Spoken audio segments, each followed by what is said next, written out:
ማዕከላዊ ባንኩ የዋጋ ግሽበትን ለመግታት ያስችላል ያለውን እርምጃ ስለመውሰዱ፣ የዓለም ዋንጫ የመክፈቻ ጨዋታ ዛሬ ይደረጋል፣ ቻይናና ሰሜን ኮሪያ አጋርነታቸውን ለማጠንከር ስለመስማማታቸው፣ የኢትዮጵያ ብር ከዓለም አቀፍ የክሪፕቶ ምንዛሬ መድረክ ላይ ስለመነሳቱ፣ የደቡብ አፍሪካው ባንክ ወደ ኢትዮጵያ ገበያ ጠቅልሎ ሊገባ ስለመሆኑ፣ ሰደድ እሳቱን ለመቆጣጠር አስቸጋሪ ሆኗል ስለመባሉ። ሰላም ጤና ይስጥልን። ከብርሃን ቲቪ እነኚህን ዜናዎች አሁን እንነግራችኋለን።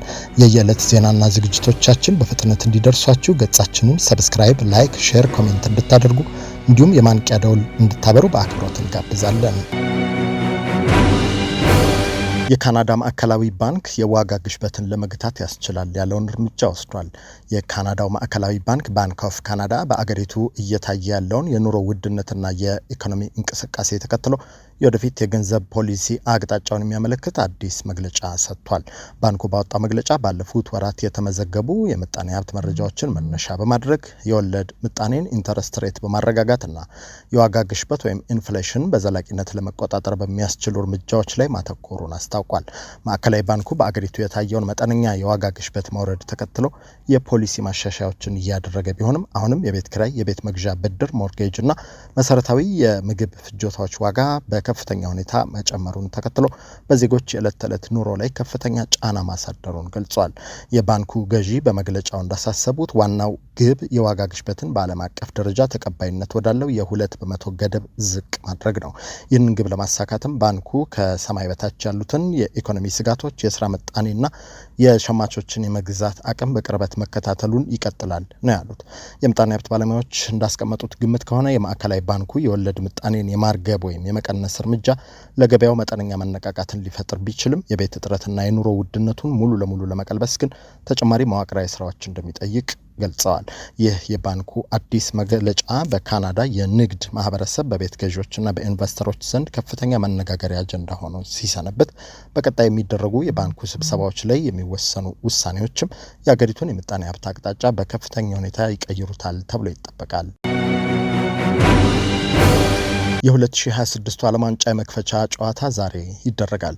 መላው ዓለም የስፖርት አፍቃሪዎች በጉጉት ሲጠብቁት የሰነበቱት የ2023ኛው የፊፋ ዓለም ዋንጫ ዛሬ ሰኔ 11 ቀን 2018 ወይም ጁን 11 2026 ይጀምራል። አሜሪካ፣ ካናዳና ሜክሲኮ በጋራ የሚያስተናግዱት ይህ ውድድር በዓለም ዋንጫ ታሪክ ለመጀመሪያ ጊዜ 48 ብሔራዊ ቡድኖችን በማሳተፍ እንዲሁም በ3 አገራት በመሰናዳት ትልቁ የስፖርት ሳምንት ሆኖ ያልፋል። በታሪኩ ለመጀመሪያ ጊዜ 48 ቡድኖች እስከ መለስተኛው የካታር ዓለም ዋንጫ ድረስ በ32 ቡድኖች መካከል ይደረግ የነበረው ውድድር ዘንድሮ ወደ 48 በማደጉ አዳዲስና ጠንካራ አገራት አቅማቸውን የሚያሳዩበት ሰፊ ድልን ፈጥሯል። ውድድሩ በ12 ምድቦች ተከፍሎ ሲካሄድ በአጠቃላይ 104 ጨዋታዎች በተለያዩ 16 ከተሞች ላይ በሚገኙ ዘመናዊ ስታዲየሞች ይደረጋሉ። የዘንድሮ ዓለም ዋንጫ የሚከፈተው ዛሬ ታሪካዊ በሆነውና በሜክሲኮ ሲቲ በሚገኘው አዝቴክ ስቴዲየም ነው። ሜክሲኮ የመክፈቻ ጨዋታውን ከሜዳዋ ደጋፊዋ ፊት የምታደርግ ሲሆን በዓለም ዙሪያ የሚገኙ በሚሊዮኖች የሚቆጠሩ እግር ኳስ አፍቃሪዎች ወደዚሁ ስቴዲየም አይናቸውን ያደርጋሉ ተብሎ ይጠበቃል። አዝቴክ ስቴዲየም በ1970ና 1986 የዓለም ዋንጫዎችን ያስተናገደ ሲሆን ዘንድሮ ለሶስተኛ ጊዜ የዓለም ዋንጫ ጨዋታን በማስተናገድ የመጀመሪያው የዓለማችን ስታዲየም በመሆን አዲስ ታሪክ ይጽፋል። የዘንድሮን ዓለም ዋንጫ ልዩ የሚያደርጉት ነገሮች መካከል ውድድሩ በሰሜን አሜሪካ አህጉር በሚገኙ 3 ግዙፍ ሀገራት መካሄዱ ልዩ ድባብና ውህደት ይፈጥርለታል ተብሎ ተጠብቋል። የተሳታፊ ቡድኖች ቁጥር ወደ 48 ማደጉን ተከትሎ ከአፍሪካ አህጉር የሚሳተፉት ሀገራት ቁጥር ወደ 9 ከፍ ብሏል። ይህም ለአህጉሪቱ እግር ኳስ እድገት ትልቅ በር ይከፍታል ተብሎ ነው የሚጠበቀው። የዓለም ዋንጫው በርካታ አንጋፋ ተጫዋቾች የመጨረሻቸው ሊሆን እንደሚችል ቢገመትም አዳዲስና ወጣት ተስፈኛ ኮከቦች ደግሞ ዓለምን የሚያስደምሙበት መድረክ እንደሚሆን ይጠበቃል። ከዛሬ ጀምሮ ለአንድ ወር ያህል በመላው ዓለም በኳስ ፍቅር ስሜት የሚታመስበት፣ በደስታና በእንባ የሚታጀቡ አስደናቂ እግር ኳስ ድራማዎች የሚታዩበት 23ኛው የ2026 የዓለም ዋንጫ ውድድር ዛሬ ምሽት በሜክሲኮና በደቡብ አፍሪካ መካከል ይደረጋል። ቻይናና ሰሜን ኮሪያ አጋርነታቸውን ለማጠንከር ተስማምተዋል። የቻይናው ፕሬዝዳንት ሺ ጂንፒንግ በሰሜን ኮሪያ ፒዮንግያንግ ባደረጉት ጉብኝት ከሀገሪቱ መሪ ኪም ጆንግ ኡን ጋር በመሆን ስልታዊ ትብብራቸውን ይበልጥ ለማሳደግ ቃል ገብተዋል። በፒዮንግያንግ በተካሄደው በዚህ ጉባኤ መሪዎቹ ግንኙነታቸውን ይበልጥ ለማጥበቅ ሲስማሙ ሰሜን ኮሪያ ታይዋን የቻይና ጠቅላላ የግዛት አካል መሆኗን በድጋሚ አረጋግጣለች። የሰሜን ኮሪያ ብሔራዊ የዜና አገልግሎት እንዳስቀመጠው ዘገባ ከሆነ ፕሬዚዳንት ሺ ጂንፒንግ የሁለቱን ሀገራት ግንኙነት ወደ ላቀ ደረጃ ለማድረስ ቁርጠኛ መሆናቸውን ገልጸዋል። መሪዎቹ ይበልጥ የተቀራረበ ስልታዊ ግንኙነት ለመፍጠር በተስማሙበት በዚህ ወቅት ፕሬዚዳንት ኪም ጆንግ ኡን በበኩላቸው ከቻይና ጋር ያለውን ወዳጅነት ለማስቀጠል ለሰሜን ኮሪያ ከሁሉም በላይ ቅድሚያ የሚሰጠው ስልታዊ ተግባር መሆኑን ገልጸዋል። ፕሬዚዳንት ኪም ጆንግ ኡን የቻይናው አቻቸውን የላቀ የአገር እንግዳ በማለት ሲጠሯቸው እንደ አውሮፓውያን አቆጣጠር በ2026 የመጀመሪያ የውጭ ሀገር ጉዟቸውን ወደ ሰሜን ኮሪያ ማድረጋቸው ለአገራቸው የተደረገ ትልቅ ድጋፍ መሆኑንም አውስተዋል። በተጨማሪም ፒዮንግያንግ የምትከተለው አንድ ቻይና መርህ እና ታይዋን የቻይና የማይነጠል አካል ናት ለሚለው አቋም ያላትን ጽኑ ድጋፍ ገልጸዋል።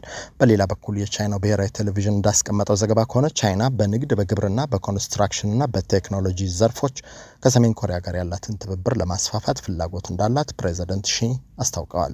ይህ የቻይናው ፕሬዚዳንት የሰሜን ኮሪያ ጉብኝት ከ7 ዓመታት በኋላ የተደረገ ሲሆን የሁለቱን ሀገራት የወዳጅነት ስምምነት 65ኛ ዓመት ምክንያት በማድረግ ግንኙነታቸውን ወደ ታሪካዊ አዲስ ምዕራፍ ለማሸጋገር ውሳኔ ላይ መድረሳቸውን መሪዎቹ በጋራ ገልጸዋል። የኢትዮጵያ ብር ከዓለም አቀፉ የክሪፕቶ ምንዛሬ መድረክ መነሳቱ ተሰምቷል። ዓለም አቀፉ የክሪፕቶ ምንዛሬ መድረክ የሆነው ሜክስ የኢትዮጵያን ብር ከፒቱፒ ስርዓቱ ላይ ሙሉ በሙሉ በድንገት ማስወገዱ ተረጋግጧል። ኩባንያው ቀደም ሲል ይህን አገልግሎት የሚያቆመው እንደ አውሮፓውያን አቆጣጠር ሰኔ 30 ቀን 2026 መሆኑን ገልጾ የነበረ ቢሆንም ከተቀመጠው ቀነ ገደብ 20 ቀናት አስቀድሞ ውሳኔውን በተግባር አውሏል። በአሁኑ ሰዓት የኢትዮጵያ ብር ምርጫ ከፕላትፎርሙ ላይ ሙሉ በሙሉ ጠፍቷል። ከዚህ ቀደም የኢትዮጵያን የፋይናንስ ሕግ መሰረት በማድረግ ቴሌግራም ዋሌት፣ ቢትጌት፣ ባይናንስ፣ ኦኬኤክስ፣ ባይቢት የመሳሰሉ መድረኮች በኢትዮጵያ ብር የሚደረጉ የክሪፕቶ ግብይቶች ፒቱፒን ማቆማቸው ይታወሳል።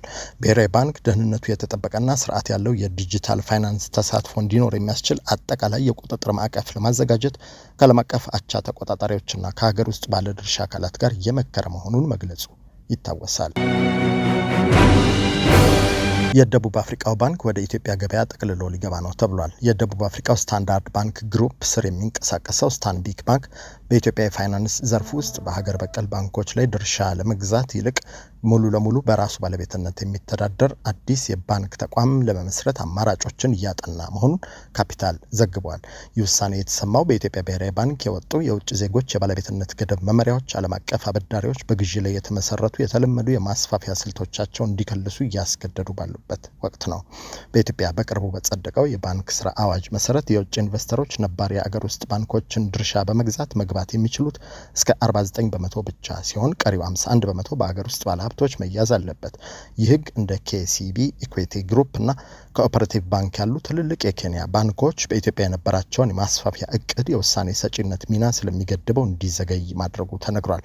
የስታንቢክ ባንክ የምስራቅ አፍሪካ ቀጠናዊ ዋና ስራ አስፈጻሚ ጆሹዋ አይጋር በጆሃንስበርግ በሰጡት መግለጫ ባንካቸው አነስተኛ ድርሻ ይዞ መግባት እንደሚቸገርበት ገልጸው አዲስ ባንክ ከባዶ መመስረት አማራጭ ግን የ49 በመቶ ገደቡ ስለማይመለከተው ሙሉ በሙሉ ባለቤት ለመሆን የተሻለ መንገድ እንደሆነ ጠቁመዋል። ባንኩ የሳፋሪኮም ኢትዮጵያን ተመክሮ እንደ ማሳያ በመጥቀስ መጀመሪያ ከፍተኛ የመሰረተ ልማት ወጪዎችን ቢጠይቅም የረዥም ጊዜ እይታ ላላቸው ባለሀብቶች የኢትዮጵያ ገበያ አዋጭ መሆኑን ገልጸዋል። የሰደድ እሳቱን ለመቆጣጠር አስቸጋሪ ሆኗል ተብሏል። በበረሃሌ ወረዳ ሁለጉቢ ቀበሌ በሚገኝ ጥብቅ ደን በቀላሉ ለመቆጣጠር ያስቸገረ ሰደድ እሳት መነሳቱን እሳቱን ለመቆጣጠርም ገና ጥረት እየተደረገ እንደሆነ የአፋር ክልላዊ መንግስት ገልጿል። ስለ ቃጠሎው ሁኔታ ማብራሪያ የሰጡት የክልሉ ኮሚኒኬሽን ቢሮ ኃላፊ አቶ መሐመድ አሊ ትላንት ከቀኑ 6 ሰዓት ገደማ የተነሳው ቦታው አስቸጋሪ በመሆኑ እስከ ምሽት 5 ሰዓት ተኩል ድረስ እሳቱን ለመቆጣጠር እንዳልተቻለ መናገራቸውን ቲግቫን የዘገበው። አካባቢው ቦቴ መኪና፣ የእሳት አደጋ ተሽከርካሪ የሚገባበት ባለመሆኑ እሳቱን ለመቆጣጠር አስቸጋሪ አድርጎታል ያሉት አቶ መሐመድ የህብረተሰቡና የአመራር ቁርጠኝነት ስላለ ነው እንጂ ጊዜው ሞቃታማ፣ ደረቅና ሀሩር ወቅት ከመሆኑ ጋር ተያይዞ እሳቱን ለመቆጣጠር በጣም አስቸጋሪ ሆነዋል በማለት የአደጋውን አሳሳቢነት አስረድተዋል። እሳቱ የተነሳው ጥቅጥቅ ባለ ጥብቅ ደን በመሆኑ ሰውም በቀላሉ እንደማይገባበት ያስረዱት ኃላፊው ሙቀትና ሀሩር ያለበትም በመሆኑ መነሻው ፍትጊያ ወይም ፍሪክሽን ይሆናል ተብሎ ይታሰባል። ከዚያ ውጪ የታወቀ ነገር የለም ብለዋል። መንስኤውም እንደሚጣራ ነው የገለጹት። የወረዳው አመራርና ህብረተሰቡ አንድ ላይ ተቀናጅቶ አስቸጋሪ በሆነ ሁኔታ ውስጥ ሆኖ እሳቱ እንዳይስፋፋ ከዛ የበለጠ ኪሳራ እንዳይደርስና ደን እንዳይቃጠል ጥረት እያደረገ መሆኑን ሲያስረዱ እስካሁን ባለው መረጃ በሰውና በእንስሳት ላይ ጉዳት አልደረሰም። ህብረተሰቡ ተጨማሪ ጥንቃቄ ማድረግ አለበት። ጉዳዩን የክልሉ መንግስት በትኩረት እየተከታተለው ነው ብለዋል። የእሳት ቃጠሎ ምን ያህል ቦታ እንደሸፈነ ማብራሪያ የተጠየቁት አቶ መሐመድ ቦታው በጣም ተራራማና ቁልቁለታማ መሆኑን ገልጸው መጠኑን አሁን መግለጽ እቸገራለሁ ብለዋል ሲል የዘገበው ቲክቫህ ኢትዮጵያ ነው። ከብርሃን ቴሌቪዥን የዕለቱን ዜናዎች ነገርናችሁ። ዜናዎቹ በፍጥነት እንዲደርሷችሁ ገጻችንን ሰብስክራይብ፣ ሼር፣ ላይክ እንድታደርጉ ኖቲፊኬሽን እንድታበሩና በኮመንት እንድታበረታቱን በአክብሮት እንጠይቃለን። በቀጣይ ዜናዎች እስክንገናኝ ጤና ይስጥልን።